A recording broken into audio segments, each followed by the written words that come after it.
Bom dia. Então, vamos lá. Vamos começar. Lá.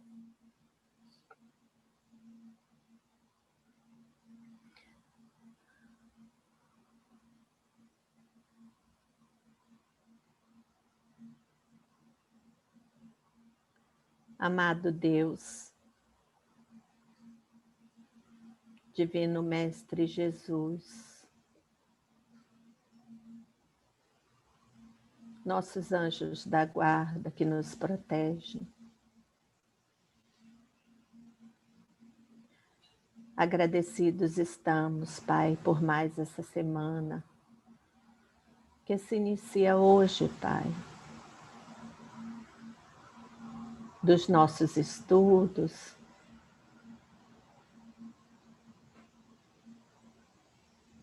alegres com este meio que nos facilita de podermos estar juntos, embora estejamos cada um em sua casa.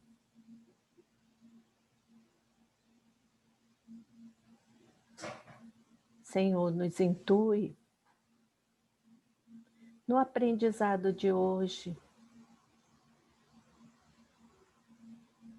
que o nosso coração esteja aberto e que as tuas palavras, Pai, frutifiquem em terra boa.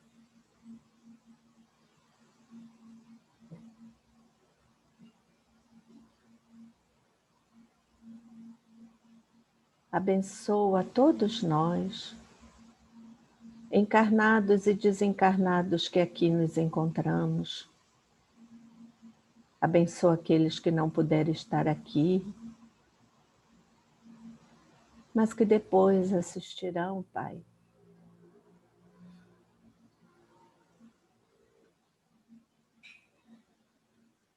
Senhor, guia-nos no teu caminho. Acende a tua luz, Pai, para que possamos prosseguir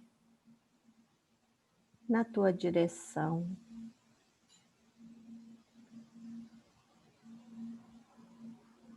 Sabemos que estamos passando, Pai, por uma prova coletiva.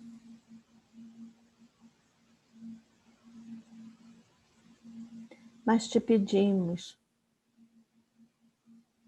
que olhe por todos, embora saibamos que tu não estás desatento.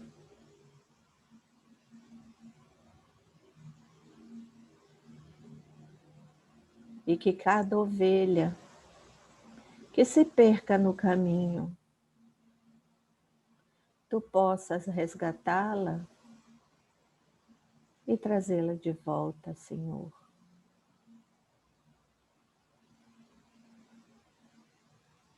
Fica conosco, Pai, hoje e sempre, que assim seja.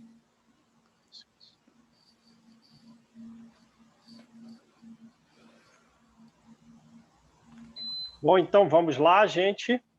Estamos aí no item 51, né? Sim.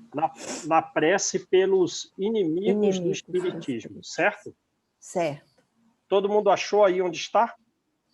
Uhum.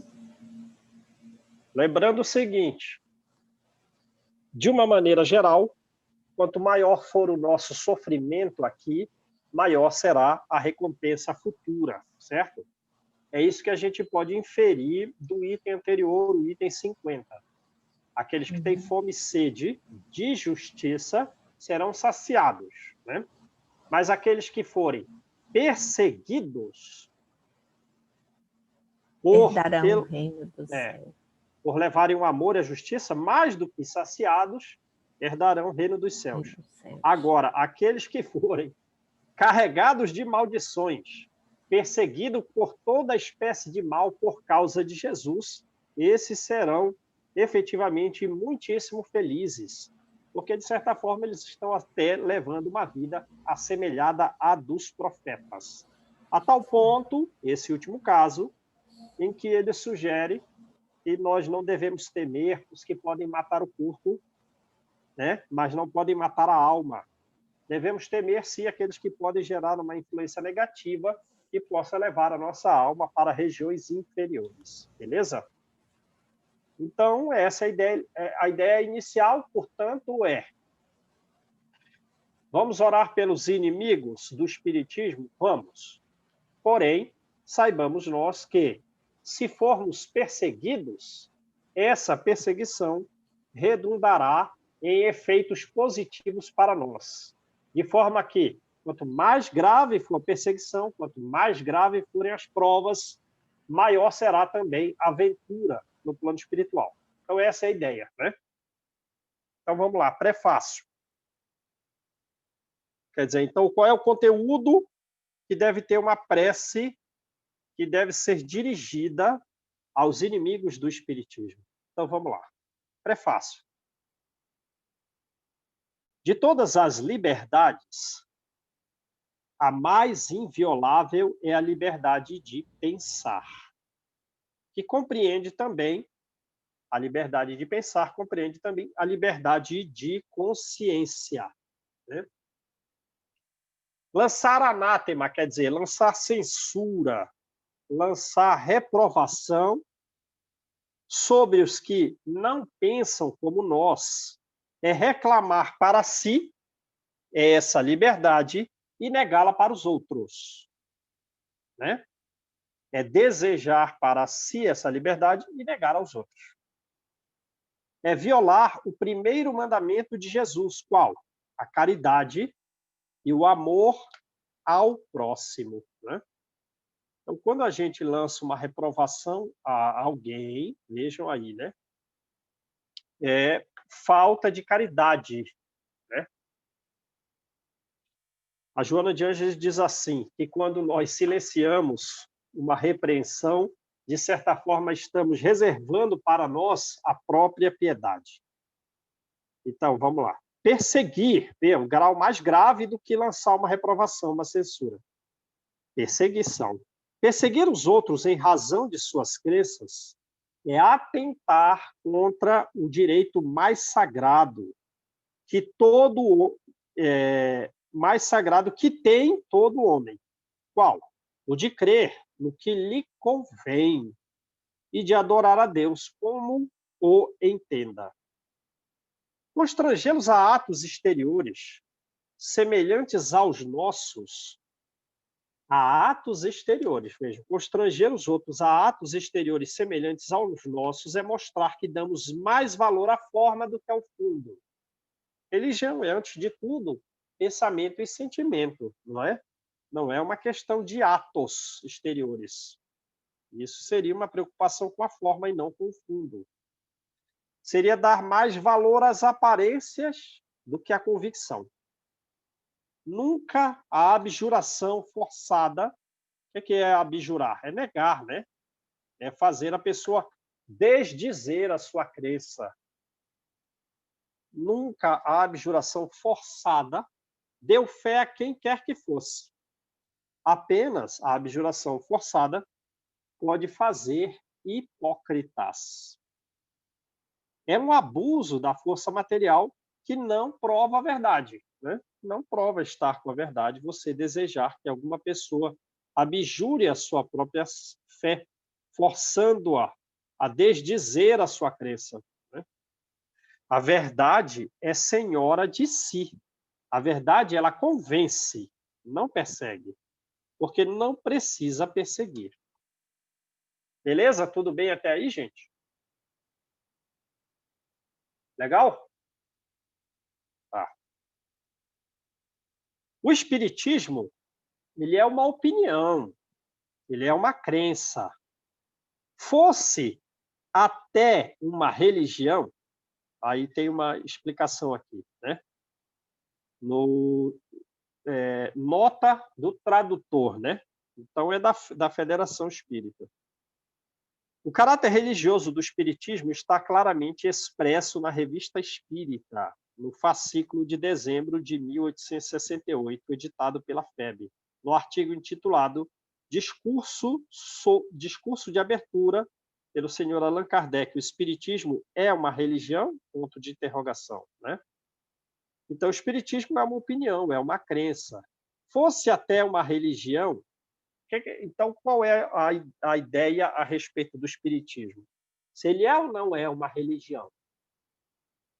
Se nós tivermos um conceito de que religião é uma estrutura hierarquizada de pessoas, né, em que há um local para as pessoas nessa estrutura hierárquica usarem determinadas roupas especiais para a prática de atos exteriores nas suas pregações, o espiritismo não é uma religião.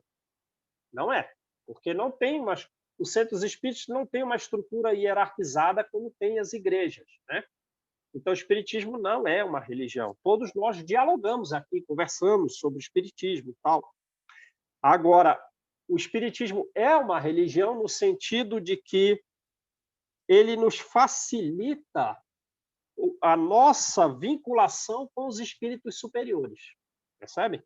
A vinculação dos espíritos, nossa com espíritos superiores, com Jesus, por buscar alterar a forma do nosso raciocínio e a forma do nosso sentimento.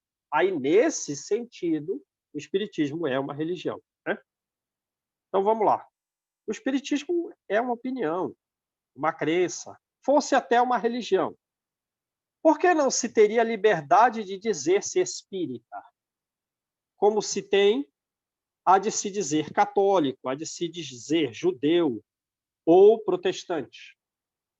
Adepto de tal ou qual doutrina filosófica, de tal ou qual sistema econômico. Por que não podemos ter a liberdade de nos dizermos espíritas? Aí, ele vai falar alguma coisa aqui agora para responder essa questão. Essa crença é falsa ou verdadeira? Ou é uma coisa ou é outra. O espiritismo ou é falso ou é verdadeiro, certo? Se é uma crença falsa, cairá por si mesma, visto que o erro não pode prevalecer contra a verdade quando se faz luz nas inteligências, né? Quando os homens ficarem mais esclarecidos, mais inteligentes. Se o espiritismo for falso, ele vai cair por si, porque o erro não prevalece diante da verdade, né? Agora, se o espiritismo é uma crença verdadeira, não haverá perseguição que a torne uma crença falsa, certo? A perseguição, portanto, é o batismo de toda ideia nova, de toda ideia grande, de toda ideia justa. E cresce com a magnitude e a importância da ideia, né? E essa ideia, qual é a importância dela? Qual é a magnitude, a profundidade da ideia? Então, essa ideia ela vai crescer. Mas, no começo, ela será perseguida. A obstinação, quer dizer, a obstinação, né? A teimosia, a insistência em perseguir o espiritismo. E a cólera dos seus inimigos são proporcionais. A obstinação e a cólera são proporcionais ao temor que ela lhes inspira. Certo? Deu para entender? Por exemplo, o espiritismo prega que não podemos fazer da religião, não podemos fazer da mediunidade um meio de ganhar recursos. Ora, as pessoas que ganham recursos com a religião vão combatê-la, correto? Porque ela está pregando pregando o fim da forma com que elas angariam recursos, certo? Esta é a razão porque o cristianismo foi perseguido outrora e porque o espiritismo o é hoje. Qual a razão? É porque as pessoas, né, que têm raiva do espiritismo estão obstinados pelo espiritismo, em perseguir o espiritismo, têm temor pelo que a ideia espírita lhes inspira, né? Por isso o cristianismo foi perseguido, por isso o espiritismo é perseguido hoje. Com a diferença, todavia, de que o primeiro foi perseguido pelos pagãos, né? O espiritismo era perseguido pelos pagãos, ao passo que o segundo, o cristianismo, foi perseguido pelos pagãos, o espiritismo é perseguido pelos cristãos. Beleza? É engraçado, né, João? Porque as pessoas têm aquela coisa, quando você fala assim, sou espírita, a pessoa dá aquele impacto, né?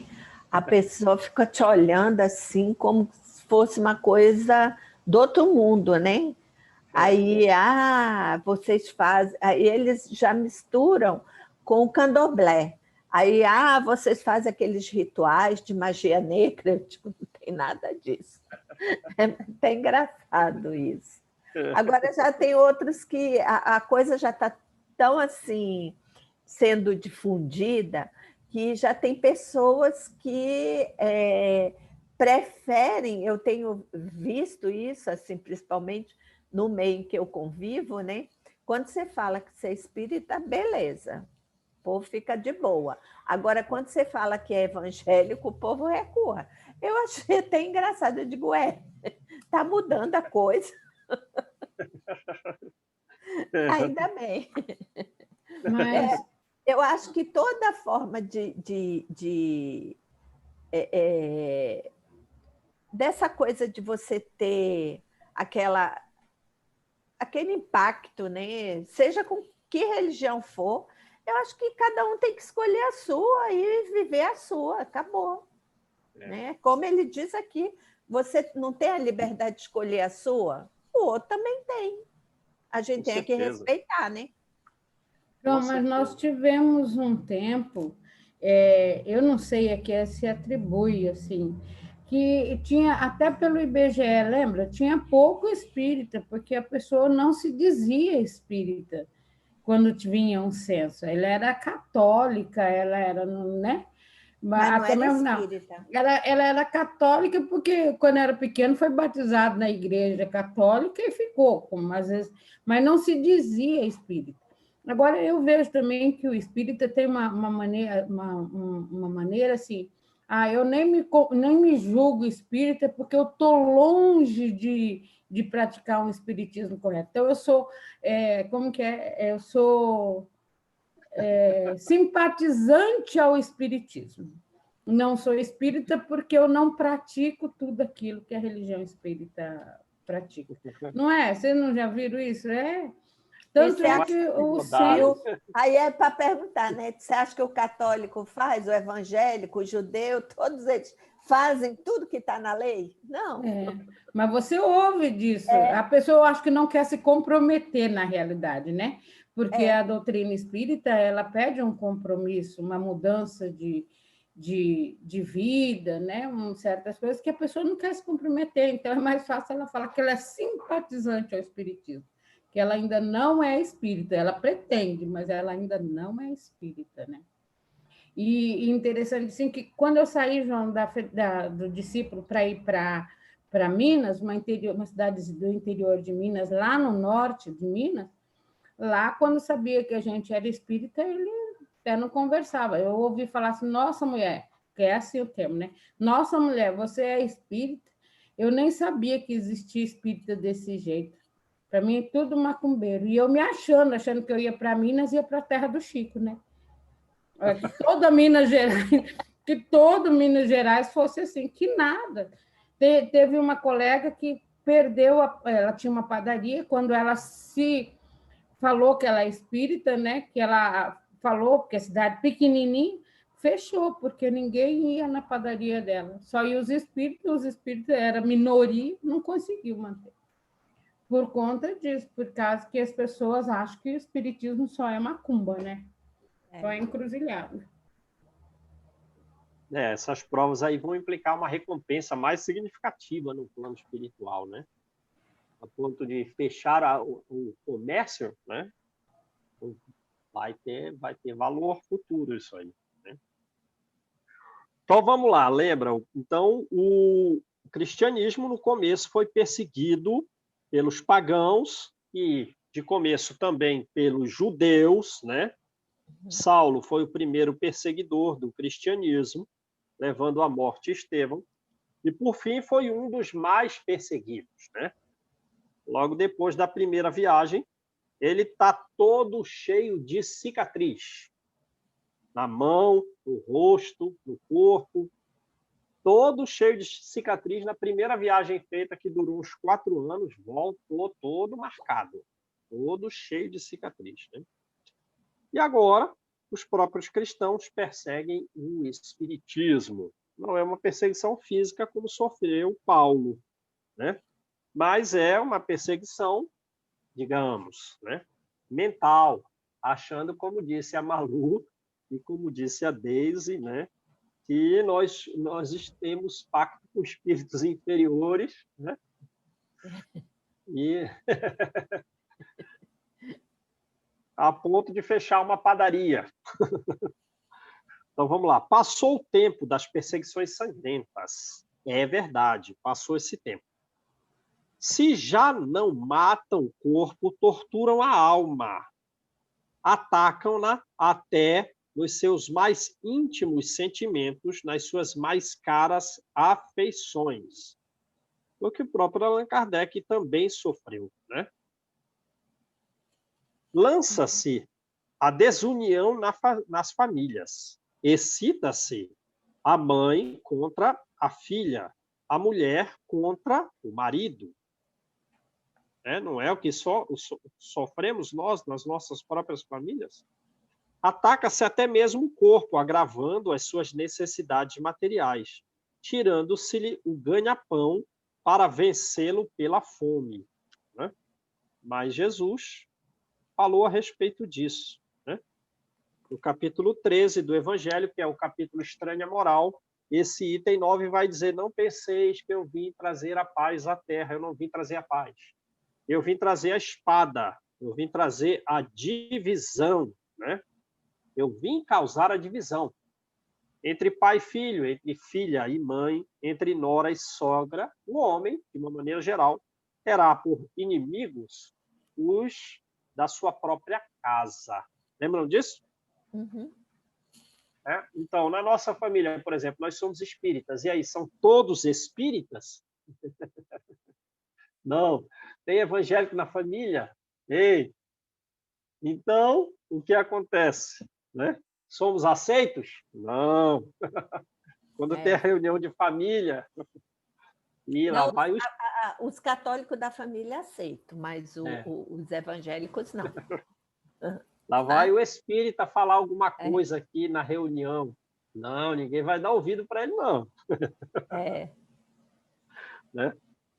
Então, uma mensagem para nós, que é o que foi que disse Jesus: quanto maior a perseguição, maior será o benefício. Espíritas, não vos aflijais com os golpes que recebeis, pois eles provam os golpes que estais com a verdade, né? Porque lembra lá em cima? A obstinação e a cólera da perseguição é proporcional ao temor que ela inspira. Ao temor que ela inspira. Quanto mais verdadeira, né, mais é perseguida, né? Se assim não fosse, deixar-vos-iam em paz e não vos procurariam ferir. Constitui uma prova para a vossa fé, porque é pela coragem, mas não só pela coragem, também pela resignação. Quer dizer, você vai propagar o espiritismo? Vou. É corajoso? Sou. Mas de que forma você vai propagar? Como uma espécie de revolta ou de forma resignada? Tem que ser de forma resignada, né? Porque a coragem não afasta a resignação. Tem que ter as duas coisas juntas. Não adianta ser corajoso revoltado, né? É pela vossa coragem, pela vossa resignação e ainda pela vossa perseverança que Deus vos reconhecerá entre os seus servidores fiéis, dos quais faz hoje a contagem para dar a cada um a parte que lhe toca segundo as suas obras, né? Beleza? Saulo era muitíssimo perseguido em todas as cidades que ele ia. Mas ele não se importava. Não se importava. Na Antioquia de Pisídia, ele foi pregar. Boa parte da sinagoga achou: quem é esse cara que até o templo de Jerusalém iria admirá-lo, né? Mas quando ele começou a falar de Jesus, um bom percentual dos judeus já não queriam que ele falasse. Então foi extremamente perseguido. Ficou doente, começaram a zombar dele. Cura os outros, né? Vem trazer o reino de Deus, mas não cura nem a si mesmo. Ficou uma semana doente, um mês doente, um mês com febre muito grande. Mas ele passou por regiões, né, pantanosas, passando frio, passando calor, subindo montanha de 1.000 metros de altitude, descendo 1.000 metros, ficou doente. Aí depois, a zombaria em cima dele, né? Quer dizer, cura os outros, vem falar do reino dos céus, mas não cura a si mesmo. Foi muito zombado. Mas depois que ele ficou são, voltou a pregar sem se importar com as perseguições que sofria, com a zombaria e as agressões sofridas. Mas quando a perseguição passou para as pessoas que o abrigaram, aí ele mudou de cidade. Quando ia infringir agressões aos outros, perseguições aos outros, aí ele mudava de lugar. Então vejo aí. Foi fiel?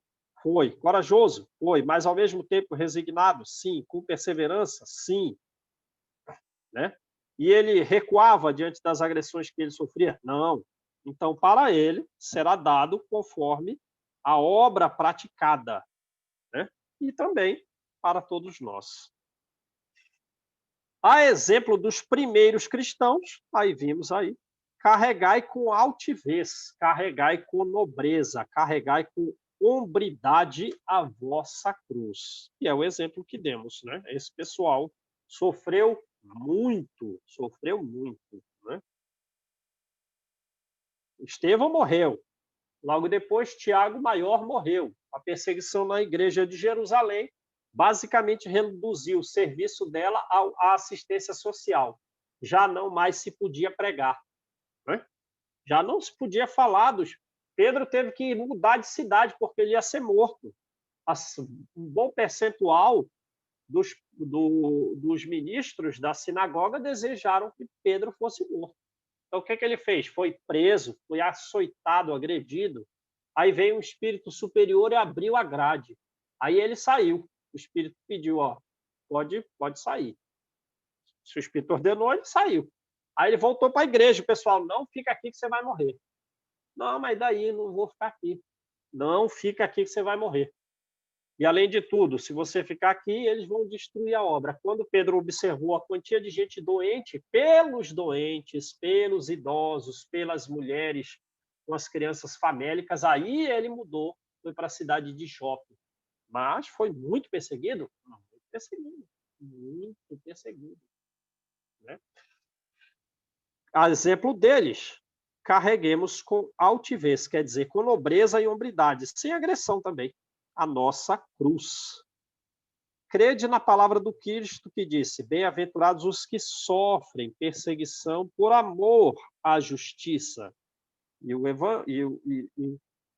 Espiritismo é a mais pura justiça. A lei que ele traz é de justiça, amor e caridade, não é? Porque deles é o reino dos céus. Quer dizer, nós seremos felizes, nós teremos o reino dos céus para nós, quanto mais fizermos em obra social, quanto mais fizermos em estudo, em divulgação, e, por consequência, sofrermos perseguição dos outros em função desse trabalho. Deu para entender? Então, vamos falar do Espiritismo? Vamos falar do Espiritismo. Aí, vamos sofrer algumas perseguições na família e fora da família, mesmo na casa espírita? Vamos. Mas é por isso que seremos bem-aventurados. Não temais o que mata o corpo, mas não podem matar a alma. Ele, Jesus, também disse: amai os vossos inimigos, fazei o bem aos que vos fazem mal e orai pelos que vos perseguem. Né? beleza? Essa última parte é mais fácil. A pessoa não está perto de você, você ora pelo perseguidor. Mas isso é a forma até de apaziguar o pensamento dele com relação a nós. Né? Mostrais que sois. Sim. É complicado, porque o espiritismo, eles não dão direito nem a dúvida, às vezes, né? Assim, eu já ouvi falar, já ouvi outras denominações me perguntarem se o espiritismo acredita em Deus, se o espiritismo acredita em Jesus. Você ouve esse tipo de coisa ainda. Quando você chega no meio deles, a primeira coisa que você ouve é isso. Ah, mas o espiritismo não acredita em Deus. Quer dizer, as outras denominações nos colocam nessa situação. Até mesmo eu vejo assim, pela transformação que o espírito tem, porque tem muitas religiões que cuidam do material tanto quanto a religião, né? Não estou falando que esteja errado você cuidar do material, mas tem religiões que cuidam muito mais do material do que do espiritual. E o espiritismo ele vem buscando essa transformação. E conforme você se transforma, você também deixa de acreditar nessas situações, né? De chegar ao extremo de colocar um carro dentro da igreja para poder abençoar um carro. A gente vê isso aí na internet, você vê. Então, esse tipo de coisa que as outras denominações têm, que a gente não vê no espiritismo. Então, nós somos muito criticados. Porque, mas esse aí, o espiritismo, já ouvi falar assim, nossa, até que você é boa, né? Você é espírita, mas você até que é boa, né? Porque acha que espírita não acredita em Jesus, não acredita em Deus. Você ouve fácil isso aí. Imagina o fluido mental superior, né? De um espírito muito elevado, aí que coloca a mão muitas vezes sobre a nossa cabeça para nos inspirar o seu pensamento. E esse pensamento é a própria energia salutar que faz bem à nossa alma, apazigua o espírito e traz a saúde do corpo físico. Para quem vai abençoar um carro, hein? Então vamos lá. A perseguição durará apenas por um tempo. Aguardai com paciência o romper da aurora. Quer dizer, a gente não está na aurora, estamos um pouco na escuridão, e a própria perseguição aponta que estamos nesse período de escuridão, mas que durará pouco tempo. Logo surgirá a luz, porque já cintila no horizonte a estrela d'alva. Capítulo 14, item 13 e seguintes. Qual é o capítulo 14? Não colocar a luz, ou seja, o conhecimento, debaixo, a luz debaixo do recipiente, debaixo da panela, né? Ou seja, nós devemos falar do espiritismo, né? E aos que confessarem e reconhecerem a Jesus diante dos homens, também serão reconhecidos e confessados no plano espiritual. Aqueles que renegarem, né, também serão renegados. Isso é o que fala o item 13 desse capítulo, que a luz não pode ficar oculta. Beleza? Então, tudo isso foi falado a respeito do prefácio de qual é o conteúdo que deve ter uma oração pelos inimigos do espiritismo, né? Beleza? Então, deu força para nós, os espíritas, né? Devemos ter coragem, resignação, perseverança, devemos falar do espiritismo, porque se nós confessarmos, reconhecermos o espiritismo, seremos recompensados também no plano espiritual. E mostra que essa perseguição durará pouco. E quanto mais a pessoa nos perseguir, é que, na verdade, ela mais teme as verdades espíritas, né? E sabemos que essas dificuldades acontecerão no seio da nossa própria família. Então, já vamos ficar tranquilos. É uma presciência que temos de que no seio da nossa própria família vão ter atritos. por natureza religiosa, né? Um fundo religioso, beleza? Mas falemos do espiritismo. Prece, Senhor. Senhor, tu nos disseste pela boca de Jesus, o teu Messias. Bem-aventurados os que sofrem perseguição por amor da justiça. Disseste também, através de Jesus, perdoai aos vossos inimigos. Disseste também, orai pelos que vos perseguem. E ele próprio, Jesus, nos deu o exemplo, orando pelos seus algozes. Seguindo esse exemplo, meu Deus, o exemplo de Jesus, imploramos a tua misericórdia para os que desprezam os teus divinos preceitos, os teus divinos ensinos, únicos que podem garantir a paz neste mundo e no outro. Então, não é porque você sofre perseguição que você não terá paz. Não. A paz está na consciência do dever tranquilo, do dever cumprido. Até mesmo pelo cumprimento do dever, seremos perseguidos. Mas não é a perseguição que retira a paz, principalmente para quem tem consigo enraizado o conhecimento desses itens aqui, né? Isso é a prece, né? Porque o não desprezo aos ensinos de Jesus é que pode garantir a paz aqui e no mundo futuro.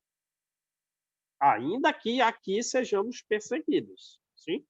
Pelos espíritos ou pelos espíritos inferiores através dos homens, né? O Divaldo, ele não fala que uma vez ele foi agredido fisicamente e foi o espírito que influenciou a cabeça do agressor para que ele confundisse o Divaldo com uma outra pessoa a quem ele tinha raiva, né? Certo? Como Cristo, também nós te dizemos, perdoa-lhes, Pai, porque eles não sabem o que fazem, né? São crianças espirituais, como diz André Luiz em diversas obras, né? São crianças espirituais. Dá-nos força para suportar com paciência e resignação, como provas para a nossa fé e a nossa humildade. Suportar o quê? As suas zombarias, as suas injúrias, as suas calúnias e as suas perseguições.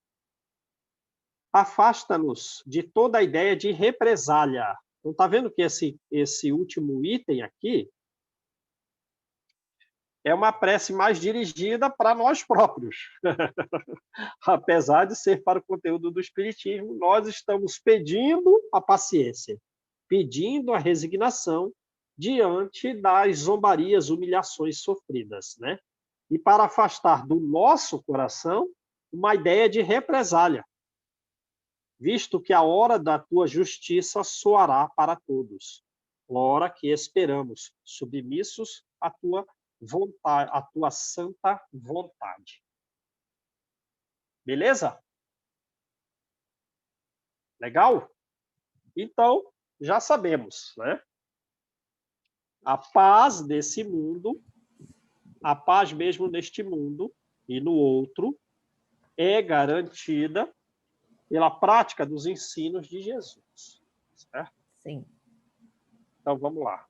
Ainda que soframos perseguição, ou represálias, ou zombaria, ou injustiça, ou calúnia. Então, vamos lá. Agora, prece por uma criança que acaba de nascer. Prefácio. Os espíritos, eles só chegam à perfeição depois de terem passado pelas provas da vida corpórea, né? Tem até uma questão do Livro dos Espíritos. Qual é a finalidade da reencarnação? Progresso humano. Certo? Progresso humano. Não lembro qual é a questão. Os que lá Os que se encontram na erraticidade aguardam que Deus lhes permita retomar uma existência que lhes proporcione meios de progredir.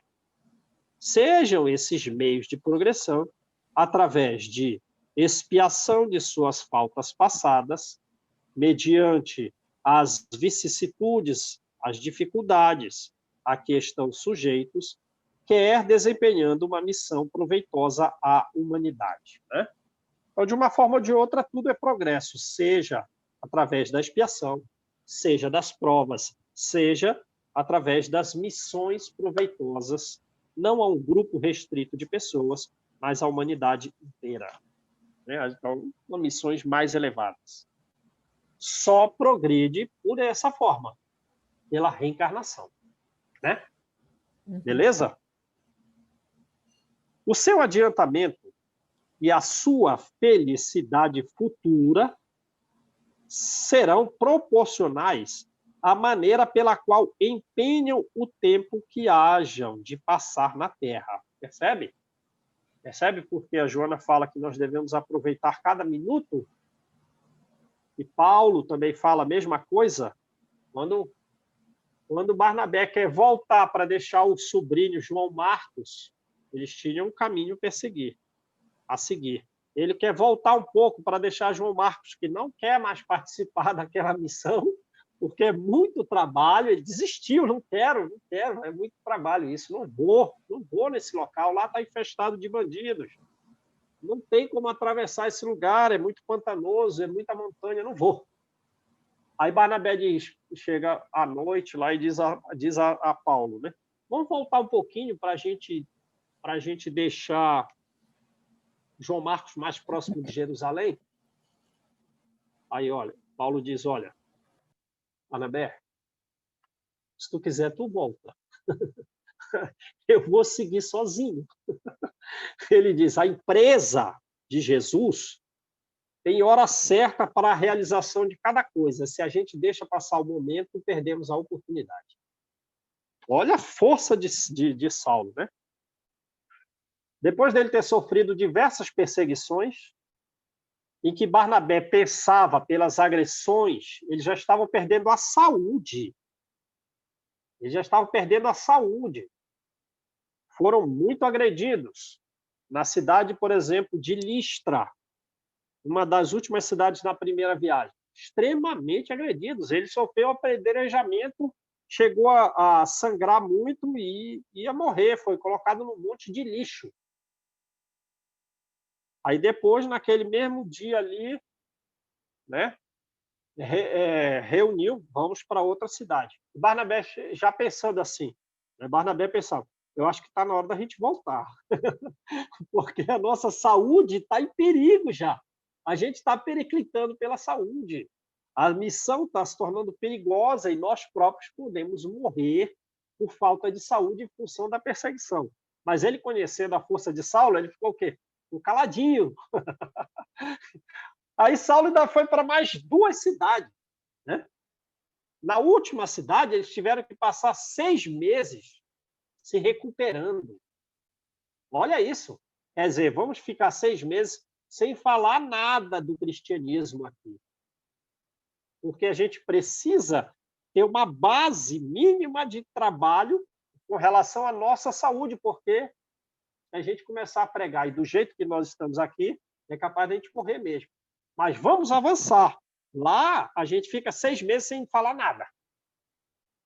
Para recuperar a saúde, para depois, nos outros 6 meses, pregar. Então, vê a força dele. Aí vem aqui e fala assim, o nosso adiantamento, a nossa felicidade, será proporcional à maneira com que empregamos o tempo. Percebe o esforço que nós devemos fazer? O encargo de lhes guiar os primeiros passos e de os encaminhar para o bem está confiado aos seus pais. Vejam, então, aí, desde o começo, está na prece para uma criança que acaba de nascer. Quais são os cuidados que devemos ter? que lhes responderão diante de Deus pela maneira como tiverem cumprido esse mandato, né? Foi para lhes facilitar a tarefa que Deus fez o amor paterno, que fez do amor paterno e do amor filial uma lei da natureza, lei que jamais se transgride impunemente. Beleza? Então, temos a tarefa desde as crianças pequenas aí, que são os nossos filhos. Prece. Prece para ser dita pelos pais. Espírito, que encarnaste no corpo do nosso filho, sê bem-vindo. Sê bem-vindo.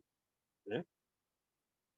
Vejam que ele está se dirigindo ao espírito que nasceu naquele corpo, certo? E muitas vezes, a depender do grau de evolução daquele espírito e da idade, quando ele vai dormir, ele se desdobra numa pessoa adulta, a depender do nível evolutivo. Outros não. Mas ele está se dirigindo ao próprio espírito. Ser bendito, ó Deus onipotente, agora ele se dirige a Deus, que o mandaste para nós. É um depósito que nos foi confiado e do qual teremos um dia de prestar contas. Né? Se ele pertence à nova geração de espíritos bons que hão de povoar a terra, obrigado, ó meu Deus, por essa graça. Né? Então, nós podemos ter aí, dentro das nossas famílias, alguns espíritos bastante evoluídos. Uma nova geração de boas almas, né? Um pessoal realmente muito evoluído. Agora, quer dizer, nós não vamos ter trabalho com esses espíritos, certo? Os espíritos evoluídos, eles são estudiosos, eles são praticantes do bem, eles não vão nos dar trabalho. Quer dizer, qual é a nossa função de pai aí? Né? É o encaminhamento, levar na casa espírita para aprender, estudar, mas eles próprios já são dessa natureza. Ou seja, são alunos que tiram boas notas, são comportados e tal. Qual é o trabalho desse pai? Nenhum. Não tem muito trabalho. Né? Mas o pai fica super orgulhoso. O pai, não, mas o meu filho é isso, é aquilo. Mas nem teve trabalho. Ele já era. Gente, eu conheço um pai assim, vocês conhecem? A própria criança já era. Agora, né? Se é uma alma imperfeita, viram aí, ó? Se é uma alma imperfeita, é nosso dever ajudá-lo a progredir no caminho do bem, pelos nossos conselhos e pelos nossos bons exemplos. Aí você vai lá no centro espírita, aí vai falar da família, todo mundo falando da família. Ah, mas o meu filho é isso, o meu filho é aquilo, ou isso, aquilo, outro. Aí alguém que teve na sua família um filho de natureza imperfeita já fica todo acanhado, já fica todo, né? Vai sumindo na cadeira, vai desaparecendo. Não, né? Mas não. Talvez esse segundo pai, que o filho era imperfeito, e que ele fez o máximo pelo seu filho, deu conselhos, deu os bons exemplos, o caminho de progressão dessa alma, de quando começou e o que se tornou, pode ser um trecho de caminho superior ao do primeiro pai. Deu para entender? A outra criança já veio com uma evolução e não foi necessário tantos esforços, o pai fez ela progredir isso aqui. Tudo bem, a outra saiu de mais de baixo, mas ainda está inferior à primeira, tudo bem. Mas o caminho que ela percorreu dá mais mérito a esse segundo pai que do primeiro. Deu para entender a coisa? Então, é isso. Bons conselhos, bons exemplos, e às vezes o pai que recebe na sua família alguns espíritos imperfeitos, ele vai ter mais mérito do que o outro, que já recebeu um Chico Xavier na sua casa. Recebeu. eu fui a mãe do Divaldo. Ah, que beleza, olha lá. Né? Qual trabalho teve com o Divaldo? Não teve tanto. Qual trabalho teve com o Chico? Não teve tanto. Agora, vamos lá, tem o outro lado, né? Se cair no mal por culpa nossa, responderemos por isso, já que teremos falido em nossa missão junto dele. Senhor, ampara-nos em nossa tarefa e dá-nos a força, dá-nos a vontade de cumpri-la. Né? Não pode ser que os pais, às vezes, estão muito cansados, não tem a vontade de cumprir a tarefa. Não, tem que cumprir. Se esta criança deve ser um motivo de provações para nós, vejam aí, faça-se a tua vontade. Né? Espíritos bons, que presidistes ao seu nascimento e que deveis acompanhá-lo no curso de sua existência, não os abandoneis. Né? Então, primeiro ponto, se dirigiu, né, a Deus pedindo força para cumprir a tarefa. A criança é um motivo de provação na família e seja feita a vontade de Deus por nosso intermédio. Agora se dirige aos bons espíritos, não o abandoneis. Afastai dele os espíritos maus que tendem a induzi-lo ao mal. Dai-lhe forças para resistir às sugestões, né? E coragem para sofrer com paciência e resignação as provas que o esperam na terra. Capítulo 14, item 9. Capítulo 14 é aquele de honrar pai e mãe, né? E esse item 9 é a mensagem de Santo Agostinho. Mas a gente pode ler depois, né? Que já deu a hora.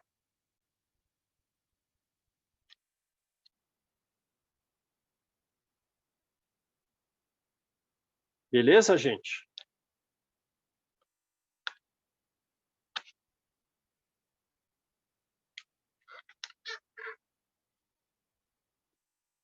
Quem faz a prece?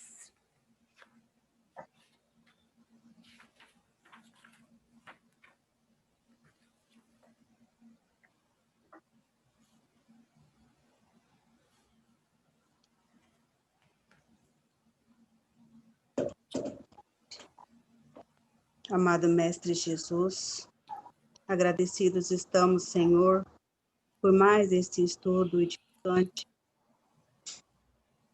Ter conosco, Pai, sempre nos orientando, nos intuindo, nos guiando através dos bons espíritos, para que nós possamos aprender seus ensinamentos, Senhor, mas que também não guardemos somente para nós, que possamos propagar os seus ensinamentos. Dê-nos a força, Senhor, para persistirmos no bem, no caminho reto. Abençoa cada um dos nossos irmãos que se encontram em dificuldades. Abençoa também aqueles que não puderam estar conosco.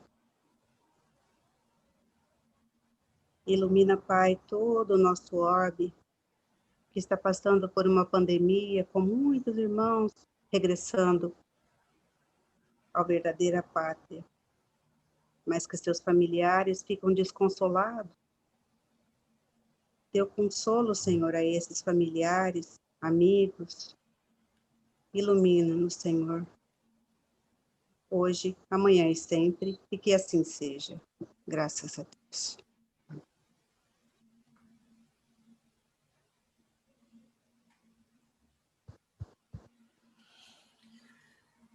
Tchau, gente. Um abraço. Tchau, gente.